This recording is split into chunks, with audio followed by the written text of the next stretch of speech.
أشرف الأنبياء والمرسلين نبينا محمد وعلى آله وصحبه أجمعين.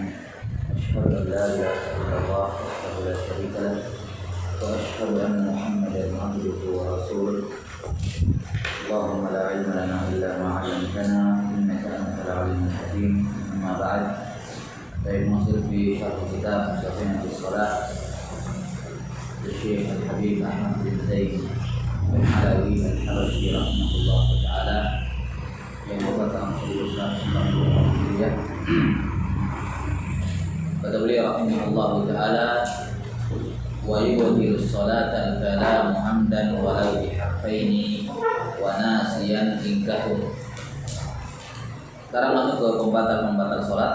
Di sini penulis rahimahullah taala ya menyebutkan beberapa hal yang membatalkan salat. Ada dua jenis. Ada pembatal salat bagi imam dan munfarid, dan ada pembatal salat yang hanya berlaku ketika dia sebagai makmum. Ya, ada pembatal salat yang berlaku bagi imam dan munfarid, dan ada pembatal salat yang hanya berlaku kalau dia sebagai makmum. Beliau mulai dengan pembahasan imam dan munfarid serta makmum semuanya ya. Jadi ada pembatal salat yang berlaku untuk semua musolli, dan ada pembatal salat yang hanya berlaku bagi makmum saja.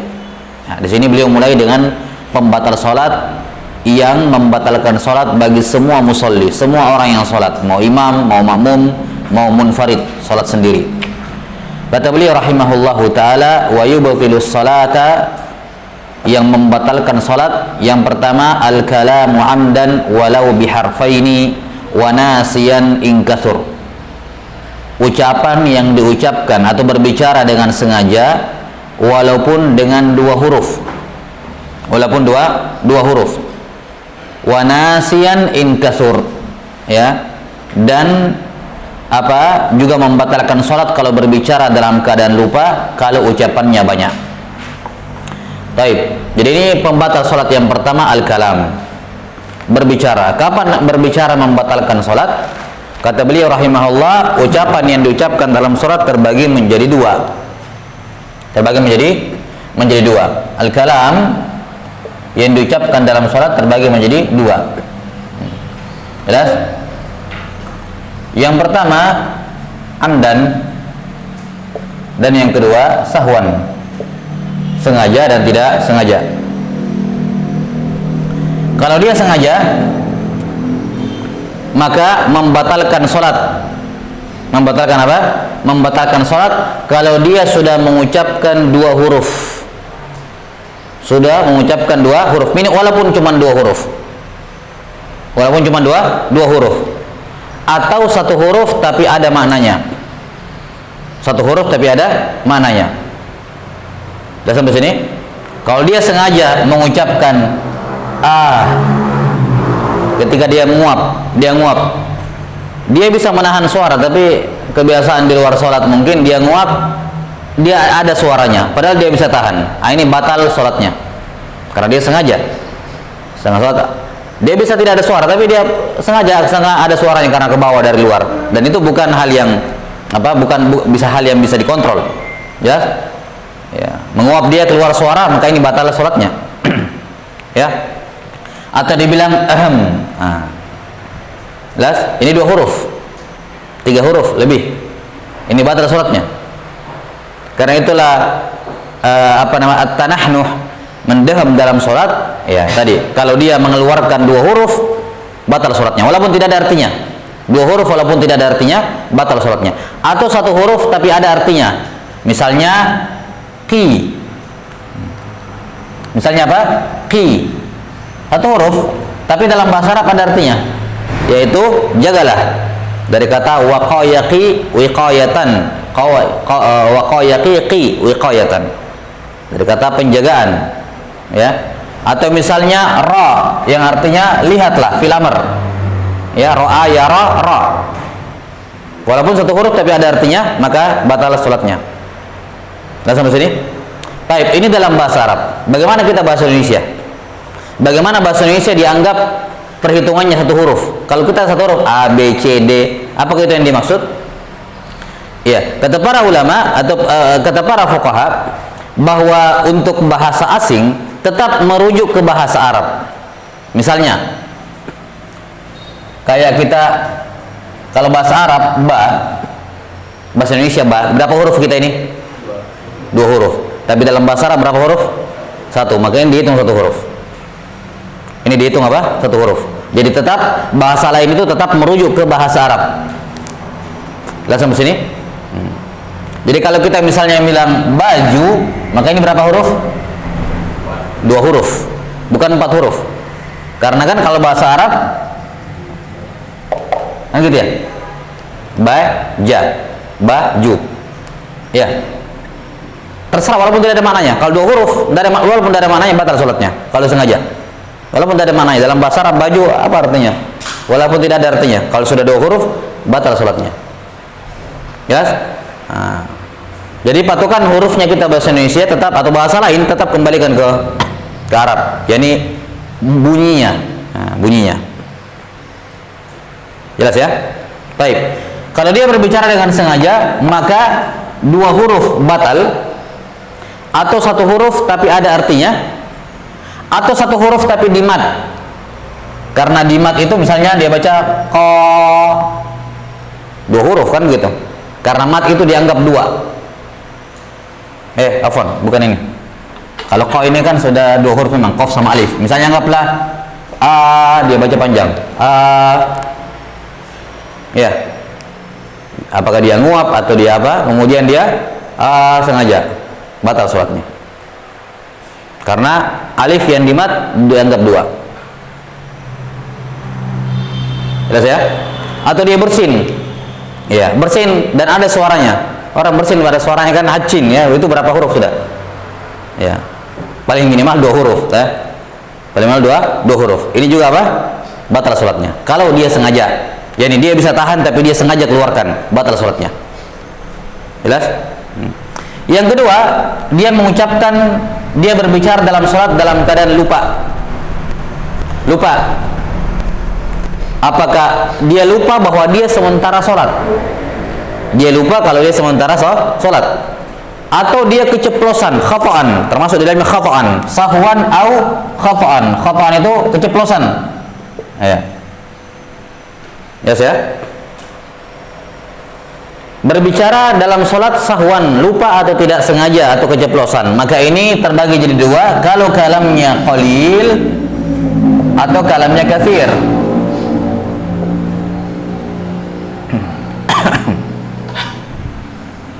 Nggak bahas. Kalau kalamnya, kalau ini tak betul ya, secara mutlak tak betulus sholat. Kalau kalamnya qalil la tak betul, tidak batal sholatnya. Kalau kalamnya katsir tak betul, batal sholatnya. Ya. Jadi 2 huruf itu batas minimal ya. Kalau 1 huruf tapi tidak bermakna itu tidak batal. 1 huruf tapi kalau di mad tetap batal. Walaupun kalau 1 huruf kalau tidak bermakna iya tidak batal.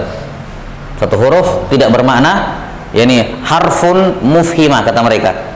1 huruf tapi mufhim, memberikan pemahaman makna, maka batal. Tapi kalau 1 huruf tidak bermakna, maka tidak batal, kecuali kalau itu di mad. Ya. Karena mad itu terhitung 2 huruf. Baik.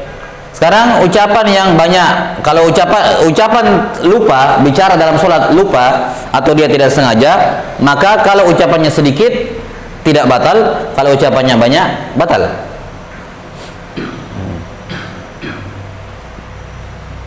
Patokan banyak berapa kemarin? Nah, berapa kalimat kalau banyak? Situ kalimat 6 kalimat dianggap banyak. Jadi kalau masih 5 kalimat ya 6. Ada khilaf sebenarnya, sebagian menyebutkan kurang daripada 6. Jadi kalau kebalik akama qala dzul yadain. Lah kebalik. Ini 7 kalimat ke atas. Artinya kalau 6 masih aman. Masih 6 masih aman. Sabda Nabi SAW dalam sholat itu ma qala dzul yadain, 6 kata. Dalam hadis tentang Nabi sholat 2 rakaat itu, padahal seharusnya 4 rakaat, ya, beliau cuma sholat 2 rakaat, setelah itu pergi ke depan. Kemudian ada sahabat dzul yadain datang mengatakan, ya Rasulullah, aku siratis sholatu am nasita. Ya, aku siratis sholatu am nasita. Kata beliau, akama qala dzul yadain, 6 kata. Kata mereka, sadaqah, ya, atau bala ya Rasulullah, betul. Maka beliau langsung kembali melanjutkan sholat. Maka ini adalah pembicaraan, beliau berbicara di tengah-tengah sholat. Karena beliau tidak mengulangi sholat dari awal, beliau tetap tinggal melanjutkan 2. Menunjukkan 2 rakaat yang tadi tidak batal. Kenapa tidak batal? Karena beliau berbicara tidak sengaja. Ini beliau berpikir sudah keluar sholat, sudah selesai sholat, makanya beliau berbicara. Sampai sini? Dzul yadain kan 2. A hamzah istifham, kaf huruf kaf tashbih, ma akama qala dzul yadain.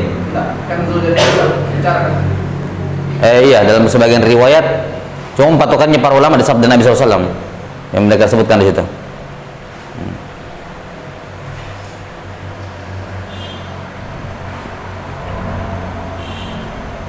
Kalau ucapannya dzul yadain berapa?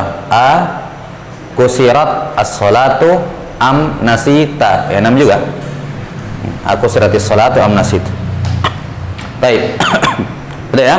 Jadi 6, kalau 6 kalimah, ingat ya, ini kalimah bukan huruf. 6 huruf, 6 kalimah. Jadi kalimah itu lebih banyak lagi kan, bukan 6 huruf, 6 kalimat, 6 kata. 6 kata. Baik. Maka ini membatalkan salat. Tentunya di sini 6 kata, yakni yang zahir ya. Kalau kita bilang misalnya qala itu berapa kata? 1. Walaupun ada muqaddar fa'ilnya, ya kan? Tapi tidak dihitung karena yang dihitung kan yang berbicara. Yang muqaddar ya tidak diucapkan. Ya. Jadi yang dihitung adalah kata yang diucapkan. Taib, ini kesimpulan. Jadi kalau kalamnya 7 kata dianggap banyak. Kalau 6 kata ke bawah masih dianggap sedikit.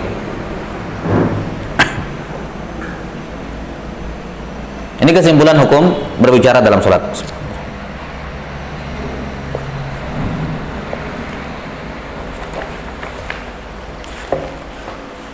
Tsumma qala rahimahullah.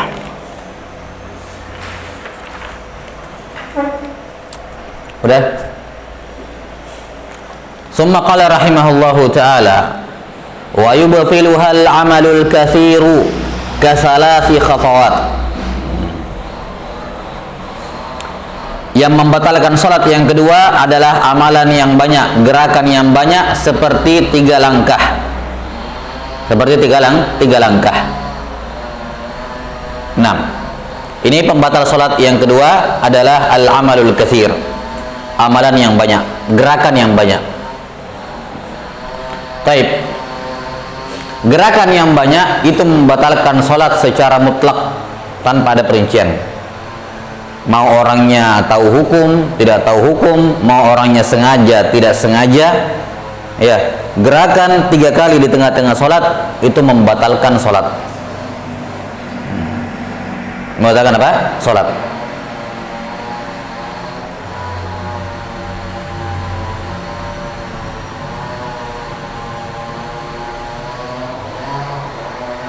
Baik. Dan tentunya kecuali hal-hal yang memang kepentingan sholat, itu pun jangan sampai 3 karena dibutuhkan kalau memang kepentingan sholat. Hatta merupakan kepentingan sholat pun kalau 3 kali bergerak batal sholatnya. Orang tidak sengaja saja atau lupa saja batal, ya kan?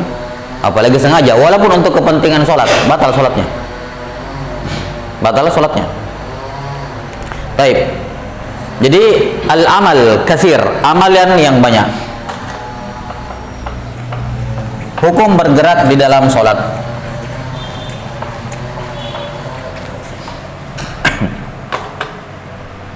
Bergerak dalam sholat, al-amalu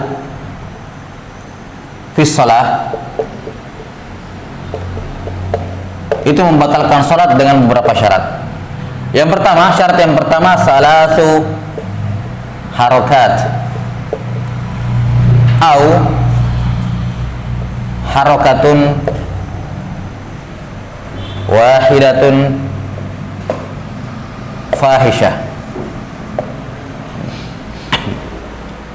Syarat yang pertama, gerakan dalam sholat hanya membatalkan sholat. Syarat yang pertama 3 kali gerakan atau 1 kali gerakan yang fahisyah, di mana fahisyah adalah gerakan yang membuat semua tubuhnya bergerak, misalnya lompat, nah, bergerak semua tubuhnya. Ini walaupun 1 langkah batal sholatnya, ya. Karena apa? Karena ini satu gerakan yang fahisyah, yang dianggap besar dan menempati posisi 3. Menempati posisi 3. Jelas? Kalau gerakan kecil maksimal 3. Kenapa maksimal 3? Karena aqallul jama' salas. Ya, sesuatu dikatakan banyak itu kalau jama', dan jama' paling sedikit berapa? 3. Maka 3 gerakan itu membatalkan sholat. 3 gerakan kecil. Misalnya gerakan kecil ya, angkat kaki 1, diturunkan lagi 2, ya, atau diangkat 1, 2, ya, diangkatnya dihitung 1, turunkannya dihitung 1, jadi 2. Kemudian angkat lagi 3, turunkan lagi 4, batal sholatnya. Atau 3. Jelas? Ini gerakan 3 kali gerakan, 3 gerakan kecil atau 1 gerakan yang besar, fahisyah, yakni yang menggerakkan seluruh tubuh, membuat sebuah tubuhnya bergerak. Ini syarat yang pertama. Syarat yang kedua, 3 gerakan ini mutawaliyat urfan. Mutawaliyat urfan. Secara urf orang melihatnya ini masih berhubungan satu sama lain. Tawali. Walaupun bukan berada di rukun yang sama, tapi kalau orang lihat ini masih berhubungan satu sama lain, batal. Ya, misalnya dia sholat, kemudian orang yang menyingkir, soft di depannya menyingkir, ada soft di depannya, dia maju ke depan, 1, 2. Setelah itu orangnya minggir lagi di depan, ada soft di depannya, melangkah lagi, tapi di rakaat berikutnya dia melangkah. Nah, ini walaupun beda rakaat, bahkan dianggap mutawaliyat, ini masih berhubungan. Jelas ya? Batal sholatnya. Dan mengatur sutrah dalam sholat laisa minal haja. Pertama, sutrah itu hanya diwajibkan di awal sholat, dan yang kedua hukumnya sunnah, ya. Hukumnya apa? Sunnah. Maka tidak ada kepentingan seorang melangkah dalam sholatnya hanya untuk sutrah. Jadi sampai sini? Atau misalnya dia memperbaiki pakaiannya, memperbaiki kopiahnya, memperbaiki ininya, ya, memperbaiki pakaiannya, tapi walaupun di rakaat yang berbeda bahkan, tapi orang masih menganggap ini mutawaliyat. Tapi kalau di rukun yang berbeda, tapi orang tidak menganggap itu mutawaliyat, ya tidak dianggap mutawaliyat. Jelas ya? Atau dia sekedar abas, ya. Nanti kita akan terangkan. Yang keempat, bi'udwin kabir, anggota tubuh yang besar seperti kepala, tubuh, tangan, kaki. Kepala, tubuh, tangan, kaki, ini anggota tubuh besar. Ini yang dihitung 3 kalinya. Bi'udwin kabir, anggota tubuh yang besar seperti kepala. Ya, kalau dia nala-nala begini nih, ini 3 kali batal sholatnya, karena kepala anggota tubuh besar, bergerak 3 kali. Atau tangan ini dibedakan dengan kaki cara perhitungannya, kata para fuqaha, karena tangan itu tabiatnya memang sering bergerak, beda dengan kaki. Kaki itu diam. Makanya tangan naiknya dihitung 1, turunnya tetap dihitung 1. Saya dia begini, balik lagi, ini dihitung 1. Ya gini, ini dihitung 1. Mas pergi sama pulangnya dihitung 1. Diberikan keringanan karena memang tangan tabiatnya bergerak. Hatta di luar sholat kan yang kita lebih banyak bergerak tangan. Tapi kalau kaki karena tabiatnya dia diam, kaki itu diam, maka pergi dan pulangnya dihitung 2. Kata tadi. Kalau dia angkat kakinya dihitung 1. Dia turunkan kakinya dihitung 2. Walaupun turunnya di tempat yang sama, walaupun tidak melangkah, jalan di tempat. Ini 1 turun 2. Jelas? 1 2. Apalagi kalau dia melangkah. Jelas? Nah kalau 1 kaki kirinya bergerak ke depan, walaupun secara otomatis ya, kalau dia begini, kapan diangkat ini otomatis maju ke depan, ini terhitung 2. Ya, terhitung tuh 2. Anggota tubuh yang besar atau tubuh. Ya. Kalau tubuh sih kapan dia bergerak begini batal gara-gara berpaling dari kiblat ya. Ya. Tapi ala kulli hal tubuh termasuk. Adapun anggota tubuh yang kecil, maka tidak membatalkan sholat walaupun banyak. Anggota tubuh kecil misalnya kelopak mata, biar dia berkedip berapa kali tidak masalah. Bola mata, biar dia melirik berapa kali tidak membatalkan. Jari jemari tangan dan kaki, ya, biar jari-jarinya bergerak, tangan kakinya ya, bagaimanapun bergeraknya tidak membatalkan. Ya. Jari-jarinya, pergelangan kaki kalau begini nih. Pergelangan kaki kan sudah kaki itu. Ini jari-jarinya. Jari-jarinya yang anggota tubuh kecil. Kalau untuk kaki full ini besar. Kalau dia gerakan begini kan besar, gerakan besar. Kaki. Iya. Syarat yang keempat bi'udhuin kabir. Syarat yang kelima li ghairi hajah. Tanpa ada kebutuhan. Kalau ada kebutuhan boleh. Yang mereka sebutkan kebutuhan seperti penyakit gatal. Bukan gatal-gatal dikit ya, penyakit gatal. Paham? Penyakit gatal. Yang memang ya lagi misalnya lagi lagi kena alergi dingin. Ya, alergi dingin kadang bengkak-bengkak badannya gatal-gatal. Nah, ini membuat tidak khusyuk kalau dibiarkan. Maka bisa, itu pun dengan meminimalisir gerakan.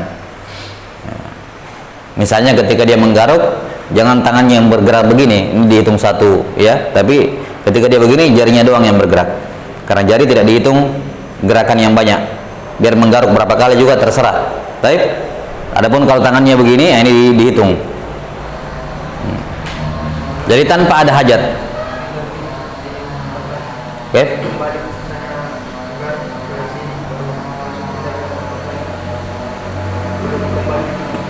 Oh, maksudnya belum kembali baru pindah ke tempat lain. Sama, itu dihitung 2 kali gerakan. 1, 2, gitu. Dan yang keenam, bisa ditambahkan yang keenam, la yaqsudu al-laib. Tidak memaksudkan bermain-main. Kapan dia memaksudkan bermain-main? Biar 1 kali batal. Ya, ini apa ya? Sekedar pengen main dia bergerak untuk talaub dalam sholatnya, bermain-main dalam sholatnya, maka ini biar 1 kali batal. Ya, seperti ini 1 kali batal karena bermain-main dalam sholat dilarang, membatalkan sholat. Kalau untuk mulut dia dianggap bisa.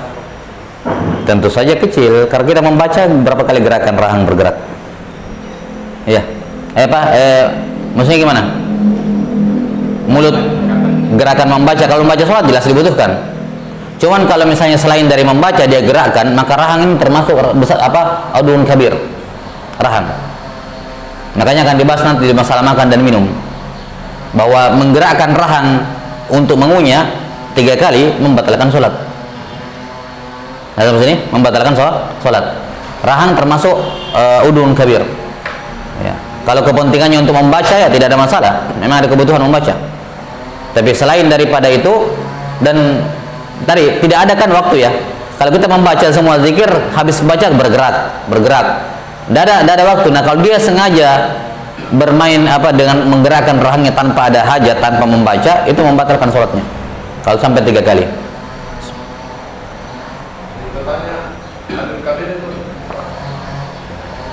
Iya, saya lupa sebutkan. Mereka juga menyebutkan rahan, tapi kita akan singgung nanti di masalah makan dan minum. Mereka sebutkan di situ. Iya. Kalau Anda membaca surat mengikuti bacaan imam yang setelah Al-Fatihah itu Di rakaat di sholat sirriyah ya. tidak ada, misalnya setelah Al-Fatihah kan imam membaca surah, kita kayak ikut menggerakkan, kayak ikut membaca. Di salat apa? Ya sholat isya kan membaca misalnya surah-surah panjang, kita kayak sekalian murojaah atau persiapan kayak ngikutin untuk menunggu imam misalnya. Nah, kalau pada dasarnya zikir dalam sholat dan seterusnya kan diizinkan dalam sholat. Iya. Termasuk kebutuhan sholat. Karena zikir, istighfar, doa itu bisa dibaca di sholat, di semua bagian sholat, nggak ada masalah. Ya, walaupun tadi kan yukhalif kalau begitu. Yukhalif, tidak boleh ketika imam membaca surah pendek dan dia menjahar, kita dengarkan, tidak boleh berbicara di belakang. Yes? Itu menyelisih. Makmum hanya boleh membaca surah setelah Al-Fatihah pada sholat sirriyah saja, ketika si imam tidak menjaharkan surah pendeknya. Tapi kalau dia melanggar, misalnya dia baca juga surah di belakang imam yang sedang membaca jahar, ya, tidak membatalkan. Ya. Nah, jadi yang keenam, layak sulul laib. Kalau kapan dia memaksudkan main-main, biar 1 kali gerakan batal. Ini tidak ada apa-apa. Dia cuma saya mau bergerak dalam sholat ya. Saya mau bergerak dalam sholat. Gini doang, udah batal sholatnya. Biar 1 kali. Kenapa? Karena dia memang tujuannya untuk main-main. Maka biar 1 kali batal sholatnya. Nah, kenapa 3 kali gerakan ini membatalkan sholat? Karena sholat itu punya hayat dan nadham, tata cara dan urutan yang sambung menyambung satu dengan yang lainnya.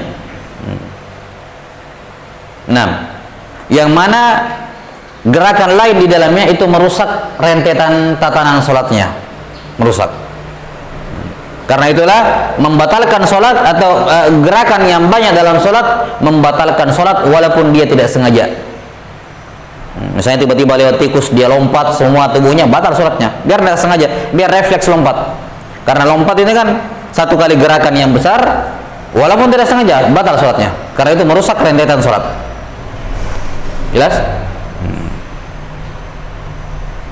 Baik, ini pembatal sholat yang kedua.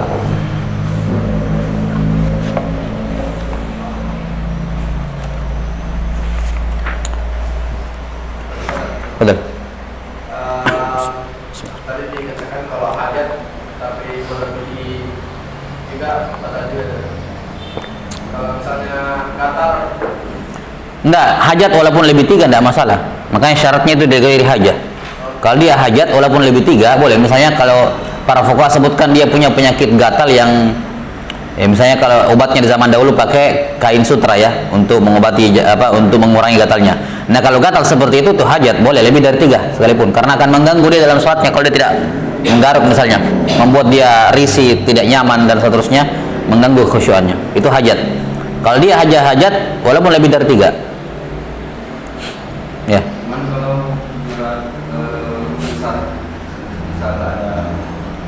ada hewan yang lewat di depan dan sapi yang berbahaya, misalnya kayak bang atau misalnya misalnya berat besar lebih dari kita. Ya tinggal dilihat keadaannya. Kalau dia misalnya kayak yang seperti itu, wallahu alam, mereka mencontohkan kalau gerakan seperti itu, kalau memang dia butuhkan untuk menghindar, kecuali kalau memang nanti jadinya malah lari-lari begitu, itu sudah batal sudah. Ya, jadi orang kalau lihat ini sudah memutuskan nazam sholat. Misalnya ada lewat, kemudian dia melangkah ke depan, misalnya. Tapi kalau sudah mundur atau bergerak banyak, ini sudah batal sholatnya kalau seperti itu. Ya, sudah batal sholatnya, karena sudah memutuskan nazam sholat. Memutuskan apa? Nazam sholatnya. Nah, kalau misalnya cuma mundur ke belakang 1 kali lewat, ya gitu, tidak ada masalah. Kalau misalnya kalau memang berbahaya ya, tapi kalau cuma kayak tikus, kecoa terus dia bergerak bergerak seluruh tubuhnya, batal sholatnya. Tidak ada hajat. Ya, kalau cuma bergerak karena kaget gitu. Tapi kalau memang hewannya itu berbahaya, kemudian dia mundur sedikit, kemudian masih diikuti misalnya, ya sudah. Ini kalau dia ikuti kan pasti bergerak banyak. Ini sudah bukan orang lihat, bukan sholat lagi kalau ini, batal sholatnya. Ya, tapi kalau hewannya tidak berbahaya, dia cuma geli atau yang semacamnya, itu bukan hajat. Ya, tidak berbahaya. Sama, tidak terkejut, kaget, tidak sengaja sama membatalkan sholat. Tidak sengaja sama dengan geluhannya. Iya, sama.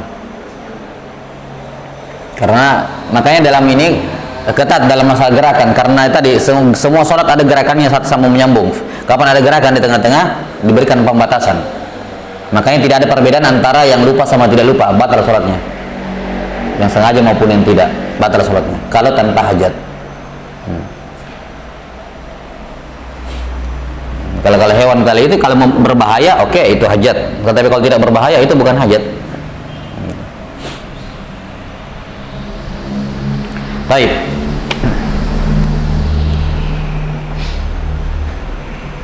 Qala rahimahullah wal aklu wasyurbu. Makan dan minum. Ini takbir yang lebih tepat adalah al uklu wasyurbu. Uklu di dhamma hamzanya, uklu. Al uklu wasyurbu, yakni menelan makanan dan menelan minuman.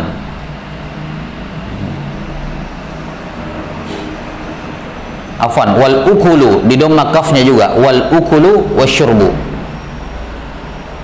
Dalam ayat apa ayatnya? Wa ukuluha daimun wa dhilluha. Di dhamma kafnya ya? Ya, ukuluha daimun wa dhilluha. Makanannya dan minumannya dalam surga daim, kekal. Yang dimaksud dengan ukul adalah menelannya. Menelan makanan itu membatalkan sholat. Menelan makanan itu membatalkan sholat. 6. Wasyurbu, menelan minuman juga sama. Adapun masalah mengunyah makanan, masuknya ke sisi tadi, masalah bergerak. Kalau dia mengunyah 3 kali, maka apa? Batal sholatnya. Walaupun dia tidak telan, misalnya dia punya permen karet, baru dia lepeh, dia buang, batal sholatnya. Batal sholatnya, karena mengunyah ini termasuk apa? Rahangnya dianggap udhun kabir, anggota tubuh yang besar. 6. Adapun kalau rahangnya bergerak karena membaca itu hajat, kebutuhan, nggak ada masalah dalam sholat, dibutuhkan. Membaca doa, berzikir dan seterusnya. Misalnya dia tahiyat awal, kebetulan imamnya itu baca di tahiyat awal, dia baca tahiyat akhir, misalnya. Pendapatnya imamnya itu tahiyat awal tetap dia baca tahiyat akhir, yang lengkap. Dia sudah selesai tahiyat awal, imamnya belum selesai. Dia zikir di sini, zikir, berdoa dan seterusnya, boleh. Jelas? 6. Jadi menelan makanan. Menelan makanan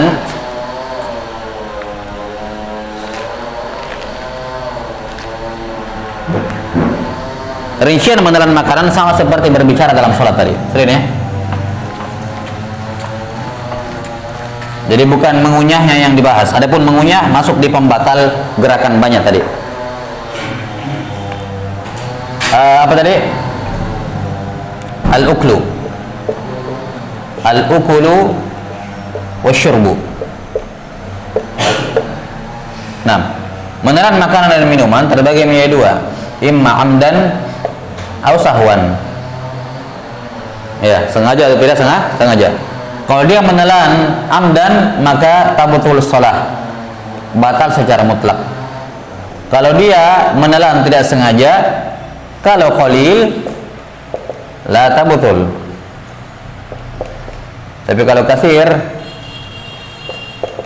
tabutul.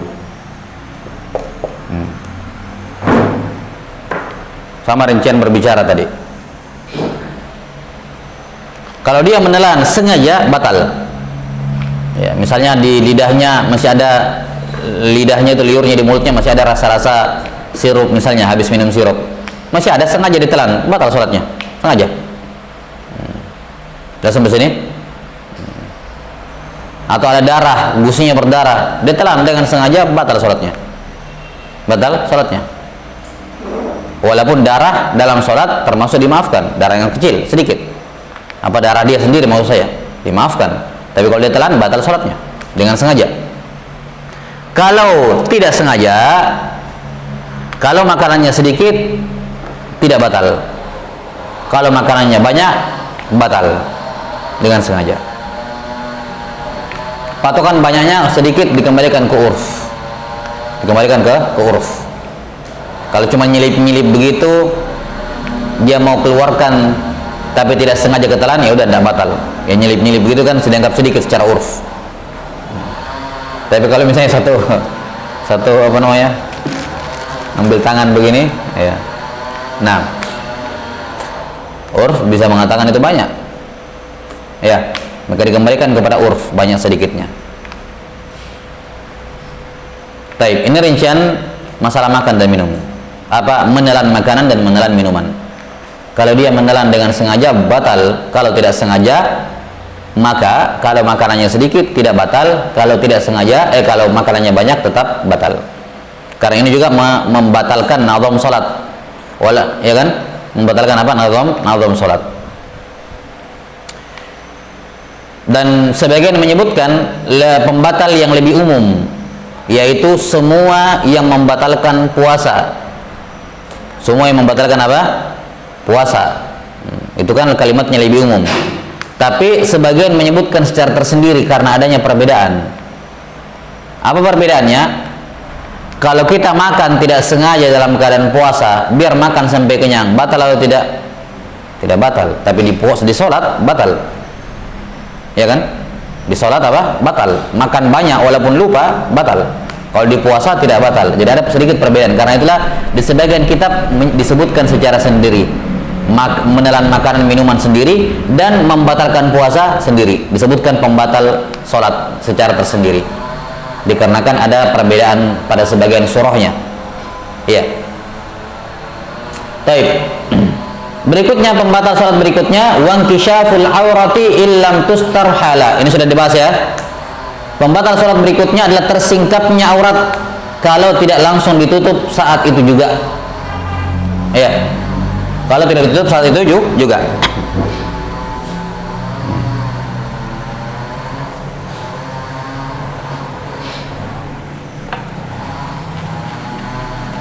Sudah nih? Belum?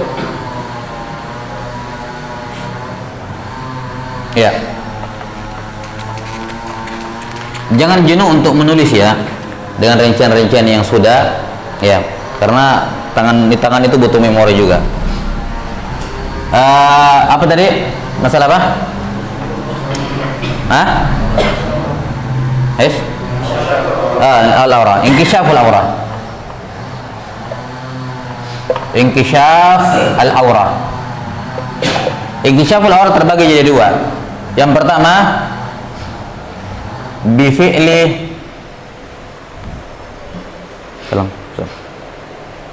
Yang pertama bifi'lil mukallaf. Bifi'li al-mukallaf.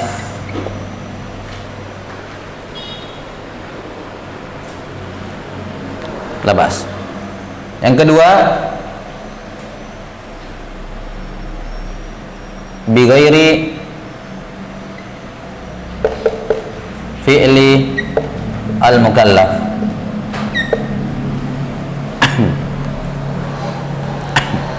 Baik. Yang dimaksud dengan mukallaf di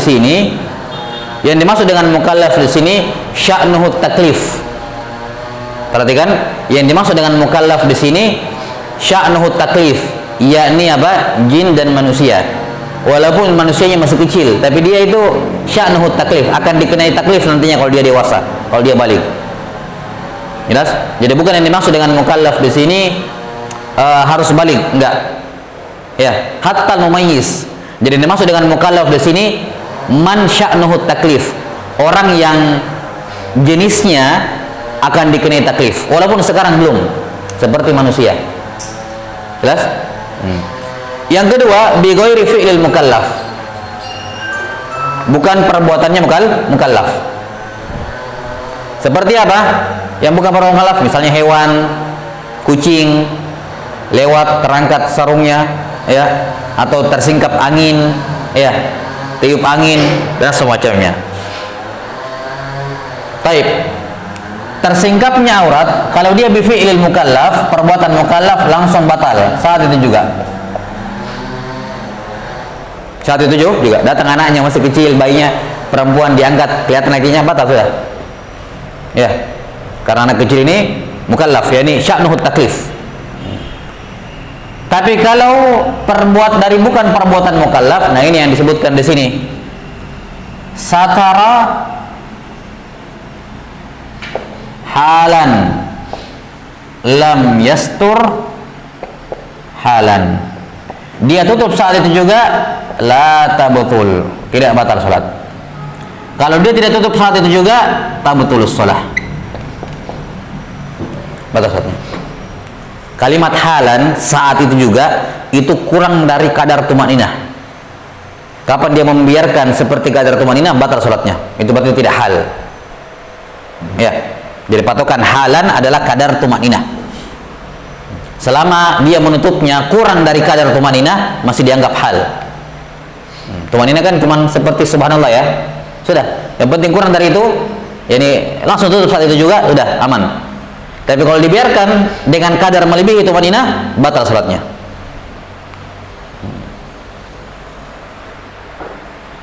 Wa inkishaful aurati illam tustar hala. Tersingkapnya aurat kalau dia tidak menutupnya saat itu juga, yakni kalau tersingkapnya aurat bukan karena fi'lul mukallaf, bukan perbuatannya mukallaf, yakni man sya'nuhu taklif. Tapi kalau yang menyingkap auratnya adalah mukallaf, maka batal walaupun dia langsung tutup.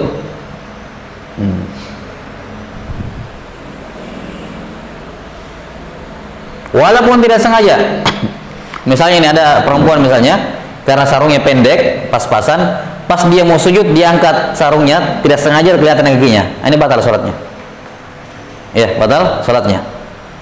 Walaupun dia tidak sengaja, karena itu perbuatan dia sendiri, mukallaf. Dalam perbuatan anak kecil sebenarnya ada khilaf ya.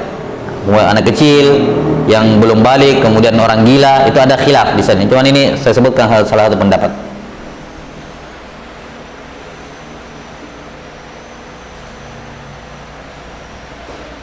Demikian pula kalau dia muqassir, ya, dia pakai baju jangkis pendek sampai sini ya, nutup si aurat, nutup, tapi kalau dia ruku atau sujud terangkat naik, ini batal salatnya.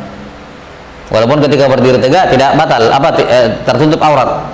Tapi ketika dia ruku, dia sujud, ini kemungkinan besar akan kelihatan, tapi tetap dia ngotot pakai baju itu, ini batal salatnya. Ada perbuatan dia. Baik. Jadi tersingkapnya aurat, atau bisa kita katakan simpel sajalah. Cuman bahasa di buku fikih memang mukallaf ya. Nah, tersingkapnya aurat kalau yang membuka auratnya adalah manusia, walaupun anak bayi, batal salatnya. Kalau yang menyingkapnya bukan manusia, seperti angin atau hewan, maka kalau langsung ditutup saat itu juga tidak batal. Kalau dibiarkan, walaupun sesaat melewati kadar tumaninah dibiarkan, maka batal salatnya.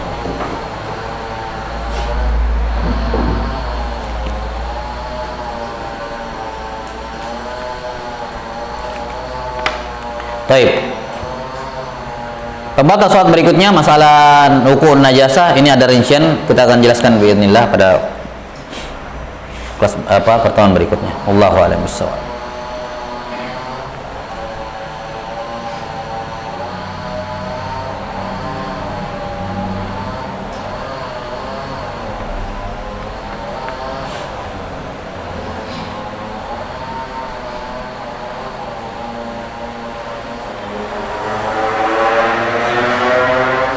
Naktafi sallallahu ala nabiyyina Muhammadin wa ala alihi wa sahbihi wasallam.